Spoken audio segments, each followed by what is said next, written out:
Shalom, shalom, bom dia. Segundo Samuel de 14 a 17, Salmo 74. Perfeito. Amém. Segundo Samuel 14. Joabe, filho de Zeruia, percebendo que o rei estava com saudade de Absalão, mandou buscar uma mulher astuta em Tecoa e lhe disse: finja que está de luto, vista-se de preto e não se perfume. Haja como uma mulher que há algum tempo está de luto. Vá dizer ao rei estas palavras, e instruiu sobre o que ela deveria dizer. Quando a mulher apresentou-se ao rei, prostrou-se com o rosto em terra, em sinal de respeito, e lhe disse: ajuda-me, ó rei. Qual é o seu problema? Perguntou-lhe o rei, e ela respondeu: sou viúva, meu marido morreu, deixando-me com 2 filhos. Eles brigaram no campo e, não havendo ninguém para separá-los, um acabou matando o outro. Agora todo o clã levou-se contra a tua serva, exigindo: entregue-se o assassino para que o matemos, pela vida do irmão, e nos livremos também do herdeiro.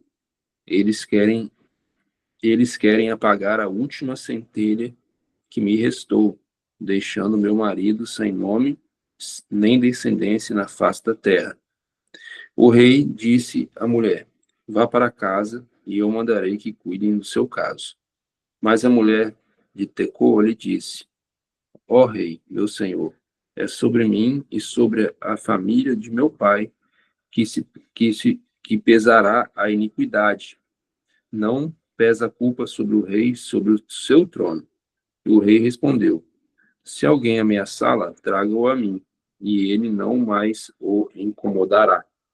Ela acrescentou: peço então, ó rei, que em nome do Senhor, o seu Deus, não permita que o vingador da vítima cause maior destruição, matando meu outro filho. E disse ele: eu juro pelo nome do Senhor, nem um só fio de cabelo da cabeça do seu filho cairá. Disse-lhe ainda a mulher: permita que a tua serva fale mais uma coisa ao rei, meu senhor.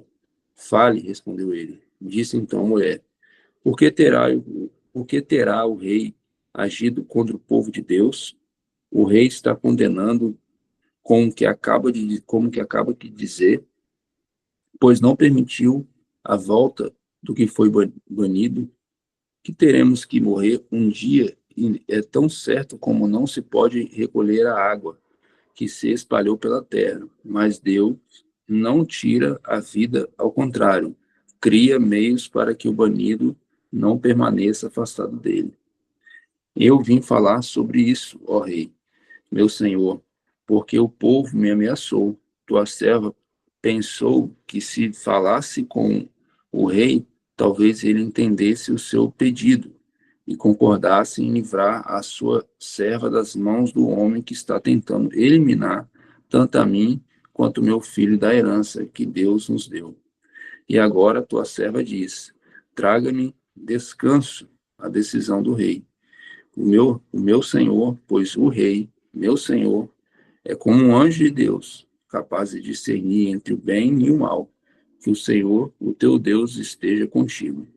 Então o rei disse à mulher: não me esconda nada do que vou perguntar. Fale, o rei, meu senhor, disse a mulher. O rei perguntou: não é Joabe que está por trás de tudo isso? A mulher respondeu: juro por tua vida, ó rei, ninguém é capaz de desviar-se para a direita ou para a esquerda do que tu dizes. Sim, foi o teu servo Joabe que me mandou aqui para dizer tudo isso. O teu servo Joabe agiu assim para mudar essa situação, mas o meu Senhor é sábio, como um anjo de Deus, e nada lhe escapa de tudo o que acontece no país. Depois, o rei disse a Joabe: muito bem, atenderei o seu pedido. Vá e traga de volta o jovem Absalão. Joabe prostrou-se com o rosto em terra, abençoou o rei e disse: você, o teu servo, ficou sabendo que o vês com bons olhos, pois o rei atendeu ao pedido do teu servo. Então Joabe foi a Gesur e trouxe Absalão de volta para Jerusalém. Mas o rei disse: ele irá para a casa dele, não virá para a minha presença. Assim, Absalão foi para casa e não compareceu mais à presença do rei. Em todo Israel, não havia homem tão elogiado por sua beleza como Absalão. Da cabeça aos pés, não havia nele nenhum defeito. Sempre que o cabelo lhe ficava pesado demais, ele cortava e o pesava. Era 2,4 kg, segundo o padrão do rei. Ele teve 3 filhos e uma filha chamada Tamar, que se tornou uma mulher linda, uma linda mulher. Absalão morou 2 anos em Jerusalém, sem ser recebido pelo rei. Então mandou chamar Joabe para enviá-lo ao rei. Mas Joabe não quis ir. Mandou chamá-lo pela segunda vez, mas ele novamente não quis ir. Então Absalão disse aos seus servos: Vejam, vejam, a propriedade de Joabe é vizinha da minha, e ele tem uma plantação de cevada. Tratem de incendiá-la. E os servos de Absalão puseram fogo na plantação. Então Joabe foi à casa de Absalão e me perguntou: Por que seus servos puseram fogo na minha propriedade? Absalão respondeu: Mandei chamá-lo para enviá-lo ao rei com a seguinte mensagem: Porque voltei de Gesur, melhor seria que eu lá permanecesse. Quero ser recebido pelo rei, e se eu for culpado de alguma coisa, que ele mande me matar. Então Joabe foi contar tudo ao rei, que mandou chamar Absalão, e ele entrou e prostrou-se com o rosto em terra perante o rei, e o rei saudou-o com um beijo. Algum tempo depois, Absalão adquiriu uma carruagem, cavalos e uma escolta de 50 homens, e ele se levantou cedo e ficava junto ao caminho que levava à porta da cidade. Sempre que alguém trazia uma causa para ser decidida ao rei, Absalão chamava e perguntava do que a, do, de que a cidade vizinha, de que cidade vizinha. A pessoa respondia que era de uma das tribos de Israel, e Absalão dizia: a sua causa é válida e legítima, mas não há nenhum representante do rei que possa para ouvi-lo. E Absalão acrescentava: quem me dera ser dignado como juiz desta terra, todos os que estivessem uma causa ou questão legal viriam a mim, e eu lhe faria justiça. E sempre que alguém se aproximava dele para prostrar-se em sinal de respeito, Absalão estendia a mão, abraçava-o e beijava-o. Absalão agia assim com todos os israelitas que vinham pedir o que o rei lhe fizesse justiça. Assim, ele foi conquistando a lealdade dos homens de Israel. Ao final de 4 anos, Absalão disse ao rei: Deixe-me ir a Hebrom para cumprir o voto que fiz ao Senhor. Quando o teu servo estava em Gesur, na Síria, fez este voto: Se o Senhor me permitir voltar a Jerusalém, prestarei culto a ele em Hebrom. Vá em paz, disse o rei. E ele foi para Hebrom. Absalão enviou secretamente mensageiros a todas as tribos de Israel, dizendo: Assim que vocês ouvirem o som das trombetas, digam: Absalão é rei em Hebrom. Absalão levou 200 homens de Jerusalém, e eles tinham sido convidados e nada sabiam nem suspeitavam do que estava acontecendo. Depois de oferecer sacrifícios, Absalão mandou chamar Aitofel da cidade de Gilo, conselheiro de Davi. A conspiração ganhou força e cresceu o número dos que seguiam Absalão. Então, o mensageiro chegou e disse a Davi: Os israelitas estão com Absalão. Então, vista disso, Davi disse ao conselheiro que estava com ele em Jerusalém: Vamos fugir, caso contrário, não escaparemos de Absalão. Senão, partiremos imediatamente e ele nos alcançará e causará a nossa ruína e matará o povo à espada. Os conselheiros do rei responderam: teus servos estão dispostos a fazer tudo o que o rei, nosso senhor, decidir. O rei partiu, seguido por todos da sua família, todos de sua família. Deixou, porém, 10 concubinas para tomarem conta do palácio. Assim, o rei partiu com todo o povo, pararam na última casa da cidade e todos os seus soldados marcharam, passando por ele todos os queretitas, os peletitas e os 600 giteus que o acompanhavam desde Gate. O rei disse então a Itai de Gate: por que você está indo conosco? Volte e fique com o novo rei, pois você é estrangeiro, um exilado de sua terra. Faz pouco tempo que você chegou. Como eu poderia fazê-lo acompanhar-me? Volte e leve consigo os seus irmãos, que o Senhor o trate com bondade e fidelidade. Itai, contudo, respondeu ao rei: juro pelo nome do Senhor e pela tua vida, que onde quer que o rei, meu senhor, esteja, ali estarei teu servo, para viver eu para morrer. Então Davi disse a Itai: está bem, pode ir adiante. Itai, geteu, marchou com todos os seus soldados e com as famílias que estavam com ele. Todo o povo do lugar chorava em alta voz, enquanto o exército passava. O rei atravessou o vale de Cedron e de todo o povo, e foi com ele em direção ao deserto. Zadok também estava, e com ele todos os levitas que carregavam a arca da aliança de Deus. Abiatar também estava lá. Puseram no chão a arca de Deus, até que todo o povo saísse da cidade. Então o rei disse a Zadok: leve a arca de Deus de volta para a cidade. Se o Senhor mostrar benevolência a mim, ele me trará de volta e me deixará ver a arca e o lugar onde ela deve permanecer. Mas se ele disser que não estou no seu agrado, aqui estou, faça ele comigo a sua vontade. Disse ainda o rei a sacerdote Zadok: fique alerta, volte em paz para a cidade, você, Aimás, seu filho, e Jonatas, filho de Abiatar. Pelos desfiladeiros do deserto, ficarei esperando notícias de vocês. Então Zadok e Abiatar levaram a arca de Deus de volta para Jerusalém e lá permaneceram. Davi, porém, continuou subindo o Monte das Oliveiras, caminhando e chorando, como com a cabeça coberta e os pés descalços. E todos os que iam com ele também tinham cabeça coberta e subiam chorando. Quando informaram a Davi que Aitofel era um dos conspiradores que apoiavam Absalão, Davi orou: ó Senhor, transforma em loucura os conselhos de Aitofel.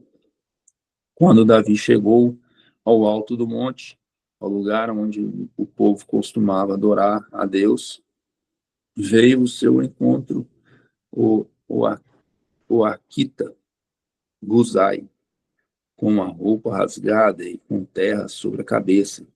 E Davi lhe disse: não adianta você vir comigo, mas se voltar à cidade, poderás dizer a Absalão: estarei a teu serviço, ó rei. No passado, estive a serviço do teu pai, mas agora estarei ao teu serviço. Assim você me ajudará, frustrando o conselho de Aitofel. Os sacerdotes Zadok e Abiatar estarão lá com você.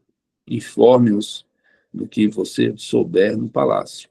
Também estão lá os 2 filhos deles, Aimás e Jonatas. Por meio deles, me informe de tudo o que você ouvir. Uzai, o amigo de Davi, chegou a Jerusalém quando Absalão estava entrando na cidade. Mal Davi sabia, mal Davi, mal Davi tinha passado pelo alto do monte. Lá estava à sua espera Ziba, criada de Mefibosete, e ele trazia 2 jumentos, carregando 200 pães, 100 bolos e uvas passas, 100 frutas da estação e uma vasilha de couro cheia de vinho. O rei perguntou a Ziba: por que você trouxe essas coisas? Ziba respondeu: os jumentos serviram de montaria para a família do rei. Os pães e as frutas são para os homens comerem, e o filho servirá para reanimar os que ficarem exaustos no deserto. Para os homens comerem, e o filho servirá para reanimar os que ficarem exaustos no deserto. Onde está Mefibosete, neto do seu senhor? Perguntou o rei. Respondeu-lhe Ziba: ele ficou em Jerusalém, pois acredita que os israelitas lhe restituirão o rei de seu avô. Então o rei disse a Ziba: tudo o que pertencia a Mefibosete agora é seu. Humildemente me prostro, disse Ziba. O que o rei, meu senhor, agrade-se de mim. Chegando o rei a Baurim, um homem de clã da família de Saul, chamando Simei, filho de Gerá, saiu da cidade proferindo maldições contra ele. E ele tirava pedras em Davi e todos os conselheiros do rei. Embora todo o exército e a guarda da elite estivesse à direita e à esquerda de Davi, enquanto amaldiçoava Simei, saía daqui, Simei dizia: saia daqui, assassino, bandido. O Senhor retribuiu a você todo o sangue derramado na família de Saul, em cujo lugar você reinou. O Senhor entregou o reino nas mãos de seu filho Absalão. Você está arruinado, porque é um assassino. Então Abisai, filho de Zeruia, disse ao rei: por que esse cão morto amaldiçoou o rei, meu senhor? Permita que lhe corte a cabeça. Mas o rei lhe disse: que é que vocês têm com isso, filhos de Zeruia? E ele me amaldiçoa porque o Senhor lhe disse que amaldiçoasse Davi. Portanto, quem poderá questioná-lo? Disse então Davi a Abisai e todos os seus conselheiros: até meu filho, sangue do meu sangue, procura matar-me, quanto mais este benjamita. Deixa-me em paz, que amaldiçoe, pois foi, pois foi o Senhor que mandou fazer isto. Talvez o Senhor considere a minha aflição e me retribui com bem a maldição de hoje que hoje recebo. Assim, Davi e os seus soldados prosseguiriam pela estrada, enquanto Simei ia pela encosta do monte, no lado oposto, amaldiçoando e jogando pedras e terra. O rei e todo o povo que estava com ele chegaram exaustos ao seu destino, e lá descansaram. Enquanto isso, Absalão e todos os homens de Israel entraram em Jerusalém, e Aitofel estava com eles.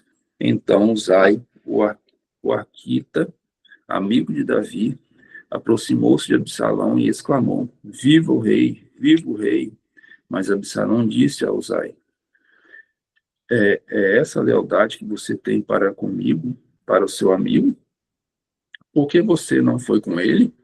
Respondeu Uzai: não, sou do escolhido do Senhor, deste povo e de todos os israelitas, e como ele permanecerei. Além disso, a quem devo servir? Não deveria eu servir ao filho? Assim como servi ao teu pai, também te servirei. Então Absalão disse a Aitofel: dá-me o seu conselho, que devemos fazer? Que devemos fazer? E Aitofel respondeu: aconselho que tenhas relações com as concubinas de teu pai, que lhe deixou para tomar conta do palácio. Então todo Israel ficará sabendo que te tornaste repugnante para com teu pai, e todos que estão contigo se encherão de coragem. E assim armaram uma tenda no terraço do palácio para Absalão. E ele teve relações com as concubinas de seu pai à vista de todo Israel. Naquela época, tanto Davi como Absalão consideravam os conselhos de Ahitofel como se fosse a palavra do próprio Deus. E Ahitofel disse a Absalão: permita-me escolher 12.000 homens e partirei esta noite em perseguição a Davi. Eu o atacarei enquanto ele está exausto e fraco. Vou causar-lhe pânico e seu exército fugirá. Depois matarei somente o rei e trarei todo o exército de volta a ti. É somente um homem que procuras matar. Assim, todo o exército ficará em paz. Esse plano pareceu bom a Absalão e todas as autoridades de Israel. Entretanto, Absalão disse: chame também Husai, o arquita, para que ouça a opinião dele. E quando Husai entrou, Absalão lhe disse: Ahitofel dê-nos o seu conselho dele. Devemos fazer o que ele disse? Ou você tem outra opinião? Husai respondeu: o conselho de Ahitofel deu desta vez não é bom.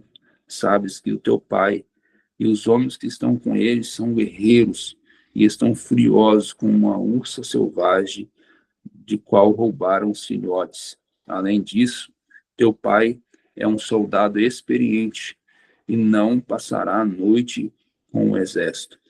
Ele agora já deve estar escondido numa caverna ou em algum outro lugar. Se algum dos teus soldados forem mortos no primeiro ataque, quem souber disso dirá: houve matança no meio do exército de Absalão. Então até o mais bravo soldado, corajoso como leão, ficará morrendo de medo. Pois todo Israel sabe que teu pai é um guerreiro valente e que os seus soldados são corajosos. Por isso, dou o seguinte conselho: que se reúna a ti e todos os homens de Israel, desde Dan até Berseba, tantos como a areia da praia, e tu mesmo os conduzas na batalha. Então atacaremos onde quer que ele se encontre e cairemos sobre ele como o orvalho cai sobre a terra. Ele e todos os seus homens não escaparão.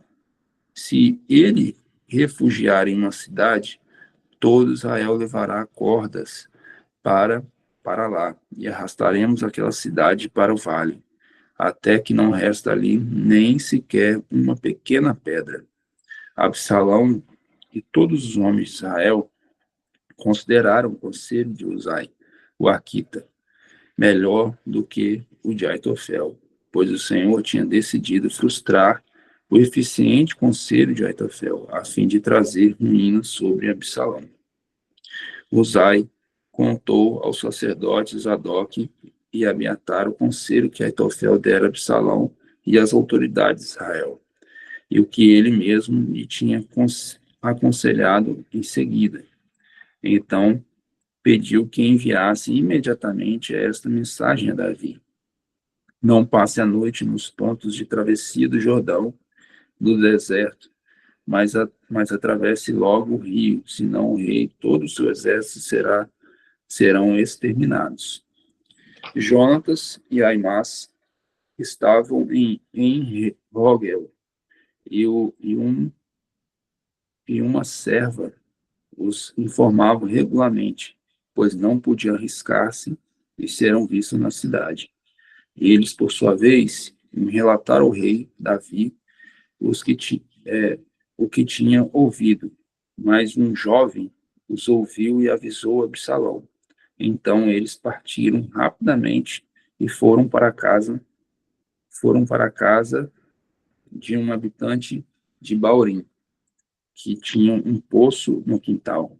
Eles desceram o poço E a dona da casa colocou uma tampa no poço para disfarçar e espalhou grãos de cereal por cima. Os soldados de Absalão chegaram à casa da mulher e lhe perguntaram: Onde está Aimás e Jonatas? A mulher respondeu: Eles atravessaram as águas. Os homens procuraram sem excesso e voltaram a Jerusalém. Tendo eles ido embora, os dois saíram do poço e foram informar ao rei Davi. Falaram-lhe do conselho de Aitofel e dera contra ele, e lhe disseram que atravessasse imediatamente o Jordão. Então, Davi e todo o seu exército saíram, e quando o sol nasceu, todos tinham atravessado o Jordão. Vendo Aitofel que o seu conselho não havia sido aceito, selou o seu jumento e foi para casa, para sua cidade natal, pôs seus negócios em ordem e depois se enforcou. E ele foi sepultado no túmulo de seu pai. Davi já tinha chegado a Manaim, quando Absalão atravessou o Jordão com todos os homens de Israel. Absalão havia nomeado Amasa, comandante do exército, em lugar de Joabe. Amasa era filho de Jeter, um israelita que havia possuído Abigail, filha de Naás, irmã de Zeruia, mãe de Joabe. Absalão e os israelitas acamparam em Gileade. Quando Davi chegou a Manaim, Sobi, filho de Naás, de Rabá, dos Amonitas, Maqui, filho de Amiel, de Lodebar, e o Gileadita, de Barzilai, de Rogelim, trouxeram a Davi, o seu exército, camas, bacias e utensílios de cerâmica, e também trigo, cevada, farinha, grãos torrados, feijão, lentilha, mel e coalhada, ovelhas e queijo de leite de vaca, pois sabia que o exército estava cansado, com fome, com sede no deserto. Salmos 74.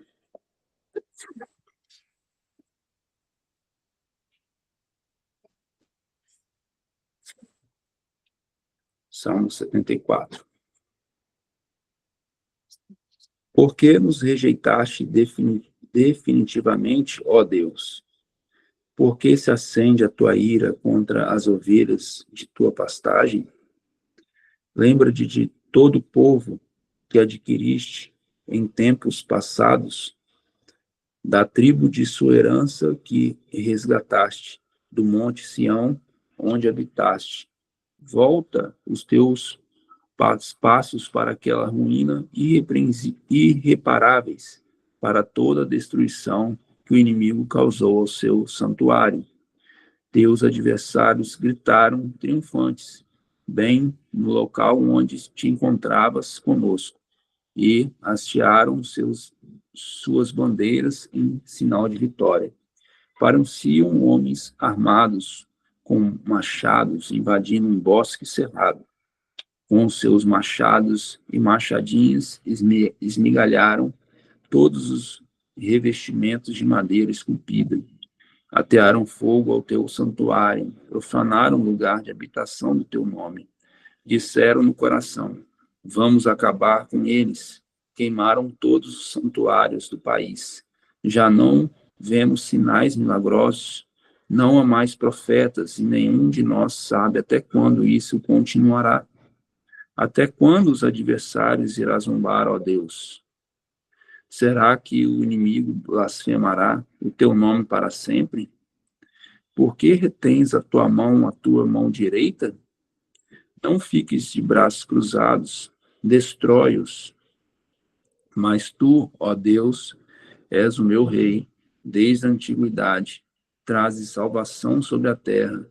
Tu dividiste o mar pelo teu poder, quebraste as cabeças das serpentes das águas, esmagaste as cabeças do Leviatã, e o deste por comida às criaturas no deserto. Tu abriste fontes e regatos, secaste rios perenes, e o dia é teu, e tua também é a noite. Estabeleceste o sol e a lua, determinaste todas as fronteiras da terra, fizeste o verão e o inverno. Lembra-se de como o inimigo tem zombado de ti, ó Senhor, como os insensatos têm blasfemado o teu nome. Não entregues a vida da tua pomba aos animais selvagens. Não te esqueças para sempre da vida do teu povo indefeso. Dá atenção à tua aliança, porque te antros da violência e te enchem os lugares sombrios do país. Não deixes que os oprimidos se retirem humilhado. Faze que o pobre e o necessitado louvem o teu nome. Levanta-te, ó Deus, e defende a tua causa. Lembre-se de como o insensato zomba de ti sem cessar. Não ignores a gritaria dos teus adversários, o crescente tumulto dos teus inimigos. Amém.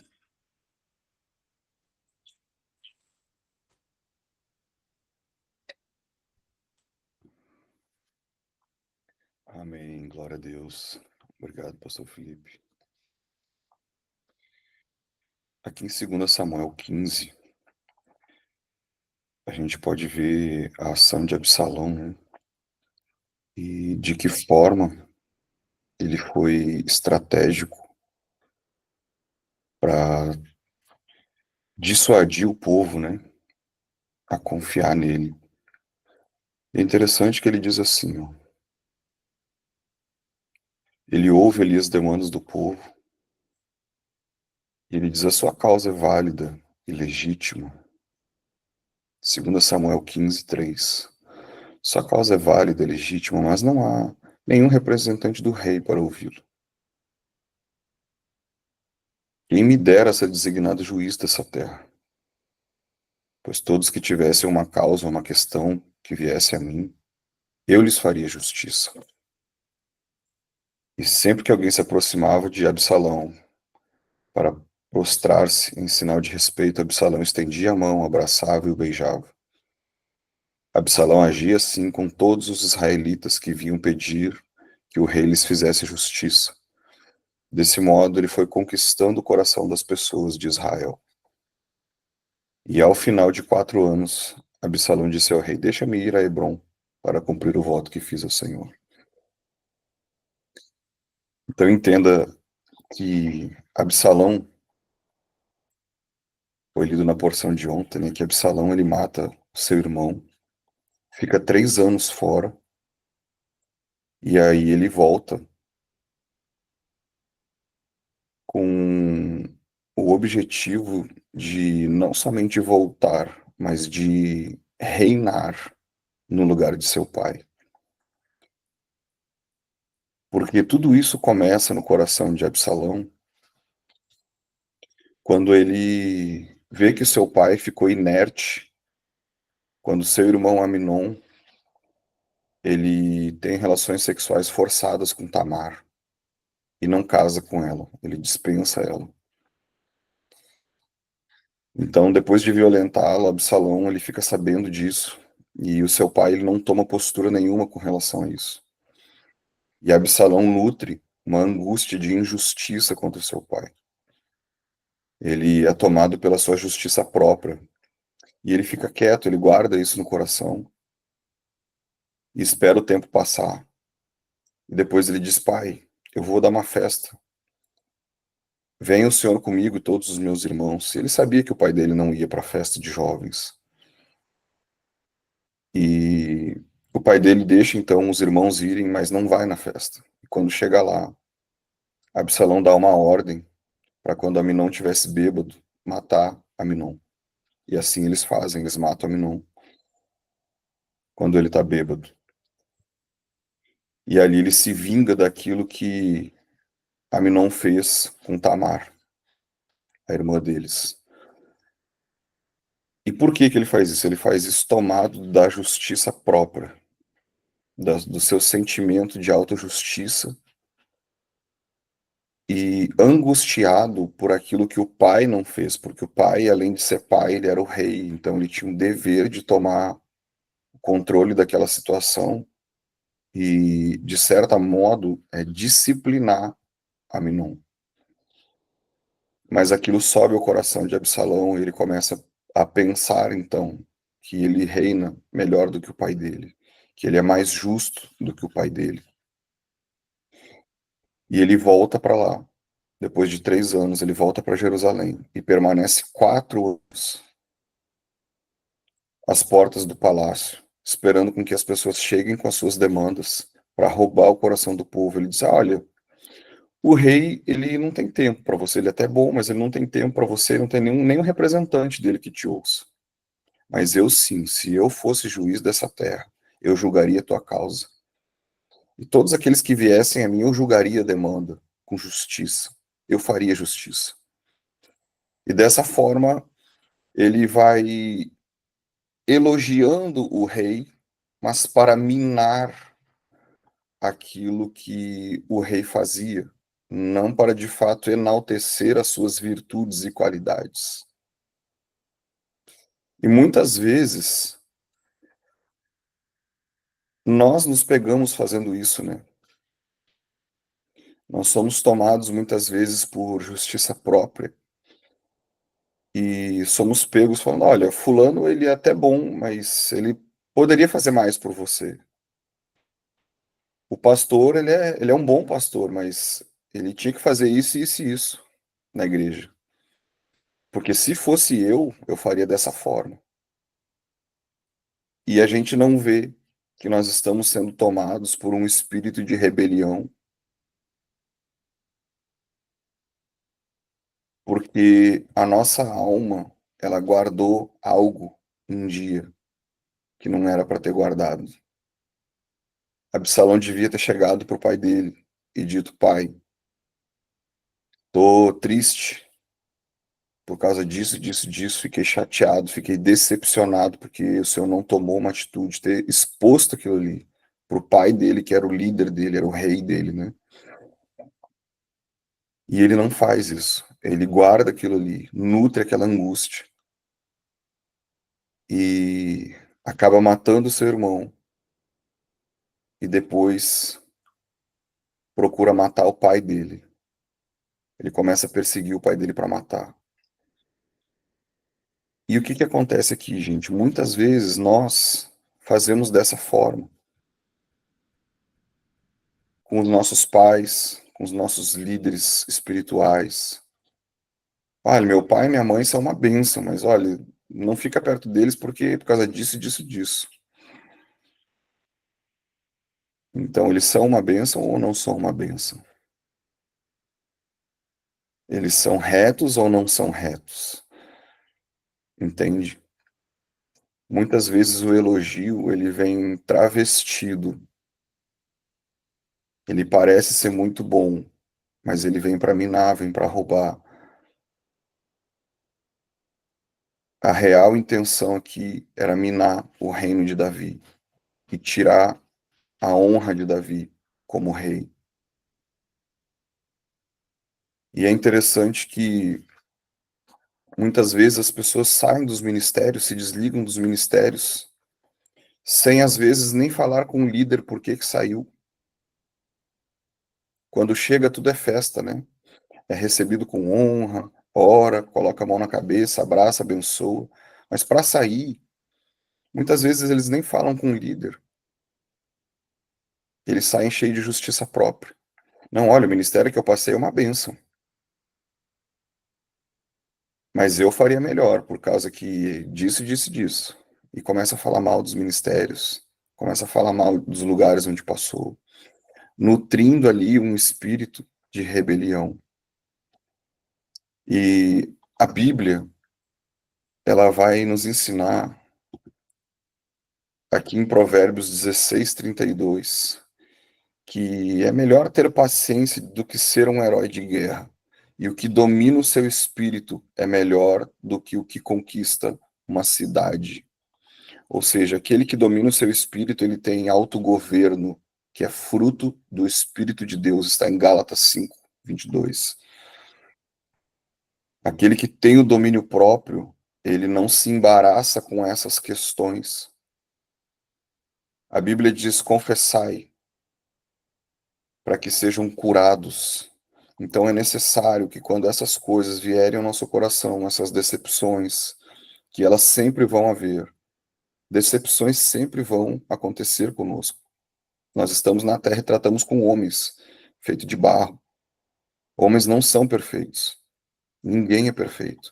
Então decepções acontecem, mas a gente não pode absorver isso e guardar isso para nós. Nós temos que chegar, conversar, liberar e dizer: olha, eu fiquei triste, eu fiquei chateado, eu não entendi isso aqui, por que que o Senhor tomou essa atitude? Me explica, me ensina, eu estou angustiado, me ajuda.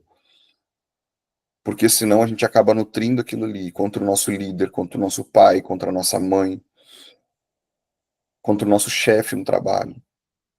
E muitas vezes nós somos pegos em desonra, no espírito de rebelião, assim como Absalão. E aí os céus se fecham sobre nós.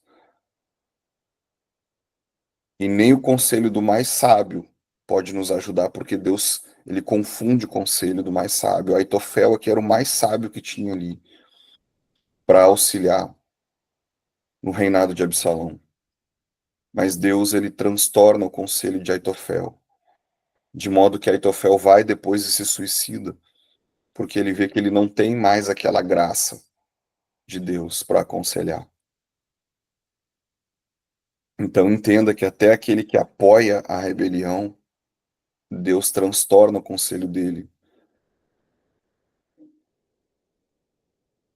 Eu quero que você medite hoje no que é que talvez você tenha exposto o líder que está acima de você,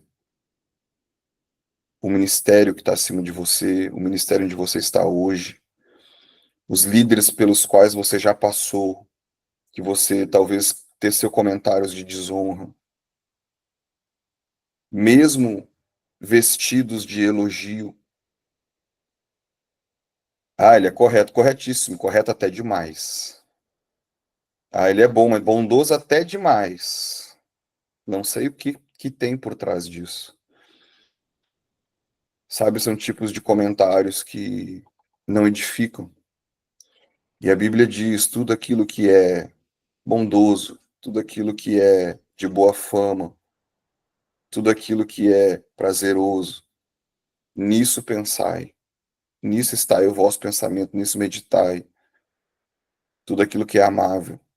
Então, nós precisamos pensar naquilo que é bom, falar das pessoas aquilo que é bom, porque Deus, a seu tempo, Ele dará pagamento a todos, inclusive a nós, pelas nossas palavras. Ele dará a colheita de tudo aquilo que fizermos em vida. Então, se o líder errou, ore pelo líder. Se teu pai e tua mãe erraram, ore pelo teu pai e pela tua mãe, porque são autoridades sobre ti. Encubra a transgressão. Provérbios diz que aquele que encobre a transgressão, ele alcança favor de Deus. Mas aquele que renova as coisas que se passaram, ele afasta os maiores amigos. Então encubra a transgressão. É notório e todo mundo vai ver aquilo que está errado. Nós não precisamos apontar o que está errado. Nós precisamos evidenciar aquilo que Deus tem feito de bom na vida das pessoas.